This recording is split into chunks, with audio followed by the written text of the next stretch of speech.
Okay. Marketing houses. Danielle, so many people haven't had to do this for a while. No, it's been like pennies from heaven, just falling down, but it was more like gold and offers, and not that it was easy. And we didn't change. We have a strategy we did not change.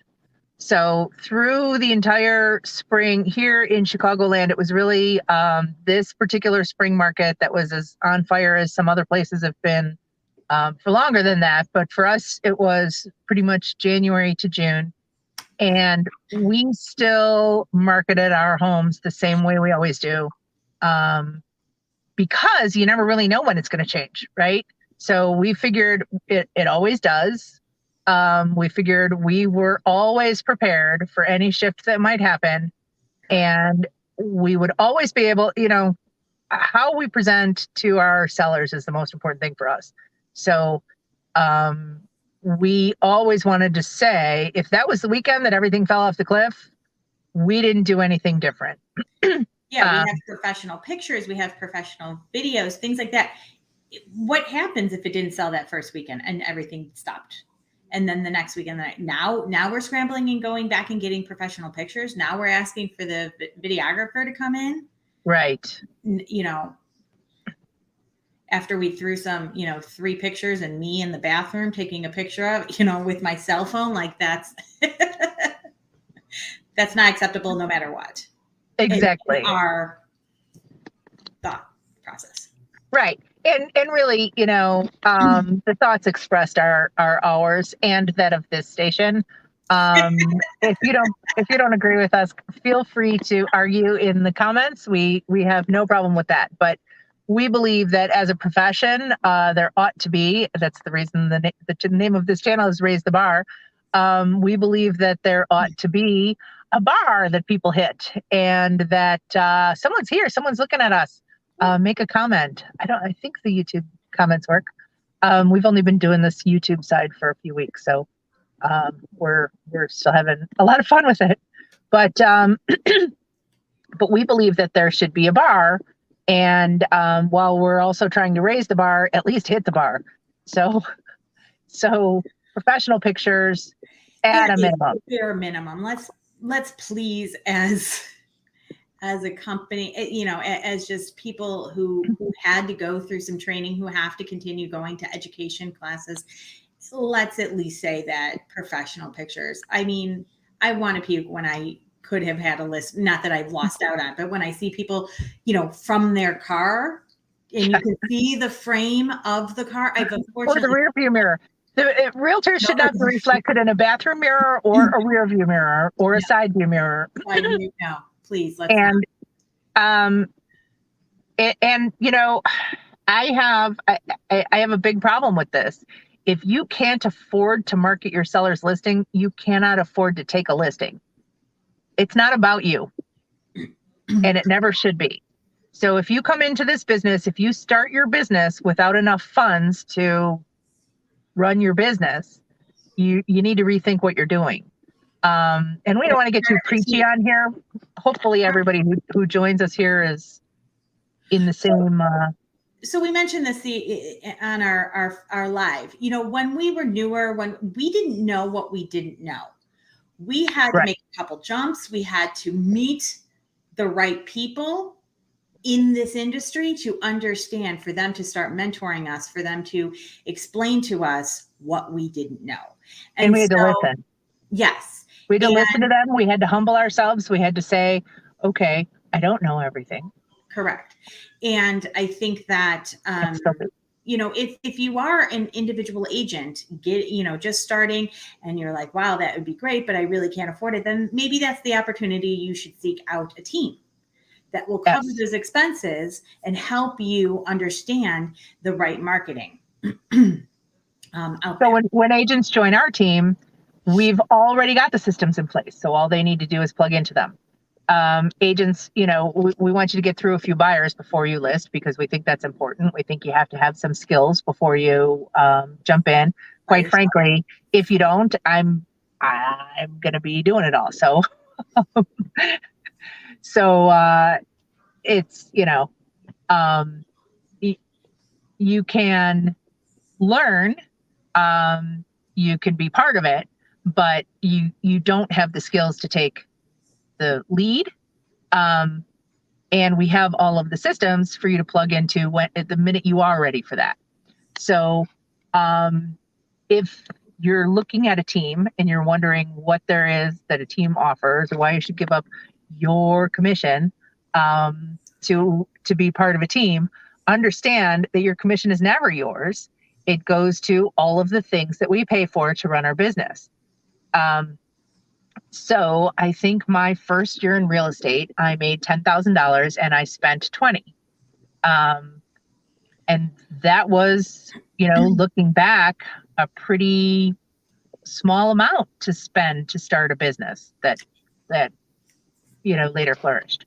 And that's exactly it. We are creating our own businesses. Yes, we are associated with other realty firms as required. And sometimes it is our own, sometimes somebody becomes a managing broker or whatever it is for your state and starts their own, and it is, but you can still have your own little business. It's a career, but it's a career based on you as the entrepreneur, you as the CEO, the CFO, the COO, as Buffini always likes to say. And then, as you get successful, sometimes that can change. And also being part of a team, you take some of the pressure off of those things, at least in the beginning. And by the way, if you are new and you're looking for a team, look for a team that's going to help you grow into being an agent, owning your own business. And maybe, you continue to avail yourself of some of that support, or maybe you want to move on to be a solo agent, but don't join a team that's going to put you into a box that you can't get out of. I think that's really important. We believe all agents should be, you need to know a lot of these things, even if you are eventually hiring your own staff to take care of them. You need to know what's behind it. So every agent should be really fully trained. I know how to do paperwork. I'm not gonna. Because I'm terrible at it and other people are better at it. And I can use my skills elsewhere, but I do know what's behind it. So I think that's important. But getting back to our subject of today, having a system, and go back and watch our systems YouTube video. Try to remember to drop the link in the comments. Having a system, whether you're a solo agent or you're plugging into someone else's systems, is vital. So if you are looking at how am I going to list houses, or maybe you're already listing houses and you want to do it better, you want to look at what are the basics, what needs to get done, write them down, and then what are the steps that go into that? And what do I want to do over and over again? And what do I want to do maybe a few times and see how it works and change that going forward? But if you don't have something at the center, you've got nothing really to work with. Yeah, absolutely. And you're scrambling. Let's think. Ruth loves to use, analogies. Let's think about, a football. I'm rubbing off on you. What? I'm rubbing off on you. Yes. Let's think about a football game, right? You're on the offense. There is a play that is called, and they have all the intention on the world to make that play happen. But sometimes somebody on the defense comes across that line, and now the quarterback's scrambling, and sometimes they have to throw it away, and sometimes they have to pitch it to the ground. Sometimes it's a Hail Mary, and sometimes it works, and sometimes it doesn't because it gets intercepted. 3 out of those 4 situations were bad. They didn't work 3 out of the 4 times I just said that. The options that there were. He could get sacked. That's a 5th one. 4 out of 5 were bad. When you don't have a plan in place, you're throwing those Hail Marys up. You're scrambling. You're trying to figure out what to do. And sometimes they'll land. Sometimes you'll sell that house right away. Sometimes it'll be for more than you thought. Sometimes you will make the client super happy. But that was stressful, and it could have gone bad so many other ways. So having a strategy, keeping to it, constantly trying to make it better, it's going to be a bit more smooth. And when those things go wrong, the football team has kind of a plan A, B, C, and D, right? So if this happens, then that happens. If this happens, then it's this, right? Absolutely. And everybody has to adjust and readjust according to the conditions, which is where we pivot, but that's different from winging it. Correct. Yeah. You want to be the Tom Brady that can get out of that situation. Yes. I learned something really interesting about him recently. He studied Super Bowl teams and discovered that the teams that were most successful going to and winning Super Bowls had the best second strings. Huh. And so when he forwent some of his salary, it was to get better second string players. And the reason for that was the first stringers tend to get injured throughout the year. And by the time it's Super Bowl time, they're on injured reserve. Right. Huh. So he had his team pay for better second stringers in order to improve their chances of getting to the Super Bowl and winning it. Nice. Also, as a byproduct, somebody mentioned they probably made damn sure Tom Brady didn't get hurt. Yes. Absolutely. So what are some of your best marketing techniques? What are the things that you think are your bread and butter? Maybe it makes you stand out amongst everybody else. What are you doing in your markets that are different? There's a lot of people who talk about, oh, well, we don't do that in our market. We don't do that market. We'll stand out in your market. So what is it? Berlin says Brady's always the best prepared person in the room, except in his Hertz ads. So what if, share in the comments what you do differently, what you think is something in your marketing package that you would never consider giving up, no matter if it's a buyer's market or a seller's market or whatever market is out there. What makes you the better one, better agent than somebody else in your market? We're interested in hearing about it.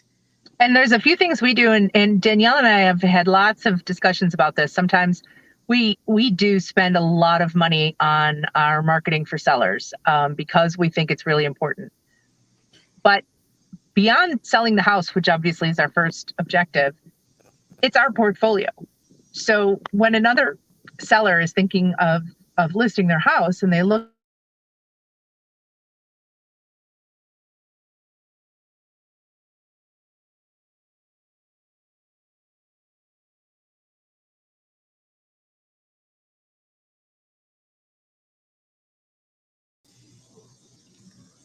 I'm back. Okay, so am I. Okay. And so, and the thing that they say over and over again is, we see your videos. So those are, they're a great selling tool to buyers of homes, but they're also something that sellers really notice. So our open houses, our neighbor open houses, we have a 10-day blitz that we call our marketing blitz that we set up. We do everything the same for every single house we list. Every once in a great while, there's a seller who's in a big hurry for some reason, and we will accommodate them if we have to, but we tell them that it puts them at a little bit of a disadvantage. They're missing out on something. Something's going to give, right? But those things that we do that we find particularly useful are all around that launching weekend. Those are our Facebook ads, our open houses, the neighbor open house that we invite the neighbors to. Those kind of went by the wayside for COVID for a while, but they're back now. Our open houses are events. We have a prize wheel. We give away little things. We usually have food, drinks at the neighbor's open house. And then that video We often do a Facebook Live from the open house. Anything that we can do to help promote it. Our entire team shares those Facebook posts. Our team is at the open houses. So what else? What else is there? Oh, our individual property sites. We don't use a property site system because those send people to another website, and we want people to come to our website where we can retarget them and remarket to them. We also want total control over what goes on that page. So it's not just pulled from the MLS. We can add other information if we choose to. We can add information about the neighborhood. We can add other videos about the neighborhood. And other links, et cetera, that you can't get in MLS listings. So in our videos are front and center on those property pages. We have unique URLs for all of our listings so that people can easily find them and easily share them. What are some of the other things we do that, Tim, am I missing anything? Our follow-up for open houses. We do follow up after open houses, follow up after showings. And we've and we I don't think we brought this up in this. We brought it up before. You know, we've sold numerous houses at open houses. Either they've come into the open house and loved it and bought, or they were proactive. They saw that there was an open house. They had seen the house before the open house. They put in an offer in before the open house. They show up to the open house and see other people there, and they are panicky and want to get the deal done fast. And so they are successful. They are a part of our marketing strategy for our sellers. There's a lot of people out there that feel like open houses are just for gaining new buyers. And we absolutely use it as a distinct, purposeful part of our plan to sell the house. We don't go, oh man, the house has been on the market for 3 weeks. What else can I do? I guess I'll do an open house. Absolutely. And what about nosy neighbors? There's lots of agents will say, oh, you don't want neighbors at the open house. They're just nosy. We want nosy neighbors. Nosy neighbors have sisters, cousins, aunts and uncles, friends who have been to their house and said, let us know if anything ever comes up in your neighborhood. How many times, Danielle, have we sold a house to someone whose relative lives nearby? It happens all the time. Mm-hmm. Or best and friend. Not to mention, as agents, we're looking for other sellers in that neighborhood too. So don't discount any of that. Absolutely. All right. Well, I think we are nearing the end of our time here. So tune in. We're going to take a hiatus for a couple of weeks, and we will be back. We'll put the notice up. Watch this channel. You'll get a notification. Subscribe. Hit the notification bell, and nosy neighbors, no plastic surgeons. And you will get a notification when we are live again with this, and we'll have some additional content for realtors, helping realtors. The better we do, the better we all do. So we are happy to help other realtors succeed. So tune in. See ya.